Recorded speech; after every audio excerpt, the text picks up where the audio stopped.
Alright, what's up guys? Legend here.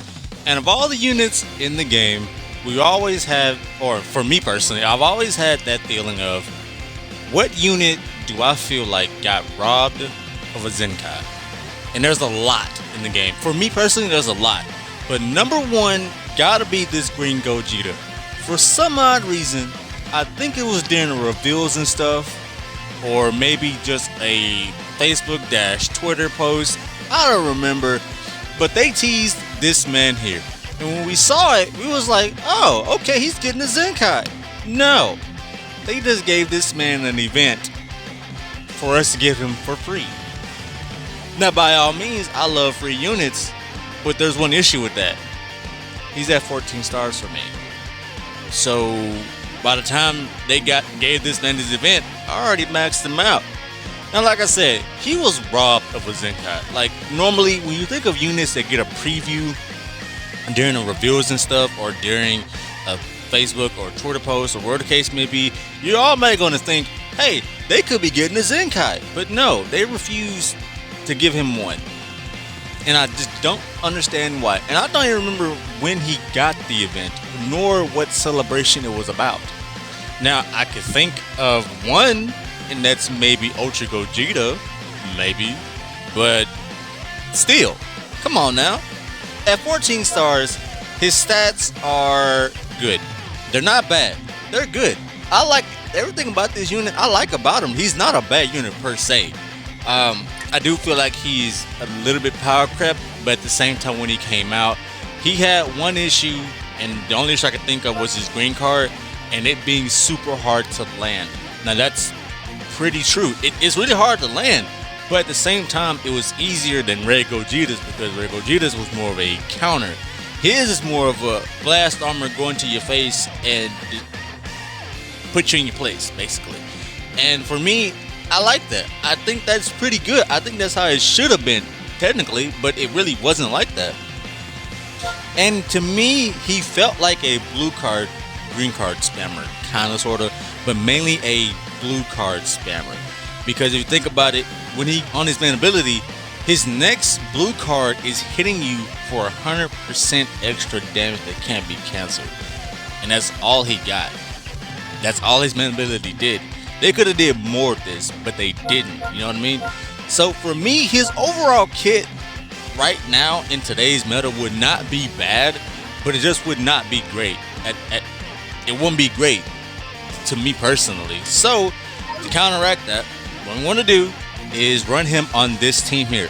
I'm giving him 3 Zenkai buffs, and I'm also going to be pairing him with, if you haven't guessed it, free-to-play Cell. Why? Because free-to-play Cell is a good unit. He's kind of written off, and he's a really, really good unit. So I'm only using him for, as you should know, the first part of his passive, the plus 20% extra blast damage inflicted, and also the key recovery. And when he dies, the same whole shebang. The plus 20% damage inflicted that can't be canceled, 30% the key recovery. You know the whole shebang. So this is the team. I'm also pairing him up with Zenkai Gogeta because I haven't really used him a lot when I finished his board, so I kind of want to use him more. So yeah, that's it. So with all that said, jump right into it and see how well he's aged, and let's see why he was robbed of a Zenkai.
So, after all that, give this man a Zenkai. Just give it a Zenkai. Everything about this man, to me personally, would greatly benefit him. Now, here's the one issue. If you got a Zenkai, what would he buff? Because he has 5 tags. He's not buffing Otherworld Warriors. He should not buff Fusion Warriors. I don't want him to. And he should not buff Saiyans. So that leaves Green Super Saiyan. We don't have a Green Super Saiyan buffer yet. But I do want Legends to give us another Green Saiyan buffer. So maybe he could be in that realm of there. And overall, like I said, he's not a bad unit. He's a really fun unit to use nonetheless. It's just the fact that them giving him an event and not giving him a Zenkai made completely no sense at all. To me, this guy got robbed of a much needed Zenkai. Now, do Fusion Warriors need another Zenkai? No. I think they are good in some areas. Now, yes, G4, you can kind of make a case for him. But for me personally, I do think Fusion Warriors maybe could use another green. Maybe. But let's say he doesn't get the Zenkai. You give it to somebody else. The only other green unit out there that can get a Zenkai for Fusion Warriors is honestly Kefla. Now, yet that's a toss-up in its own. Like, do you want Kefla or do you want him? Me personally, I would lean towards whoever gets it first, because both of those guys, both of them could use a Zenkai. And for me personally, I would probably lean more towards him getting one because he is older. I think he's older than her. I don't know. But overall, I think she will bring a lot more viability and will probably be much more scarier than his Zenkai. So overall, fun unit nonetheless. Got robbed of a Zenkai. Give this man a Zenkai. Until next time, peace.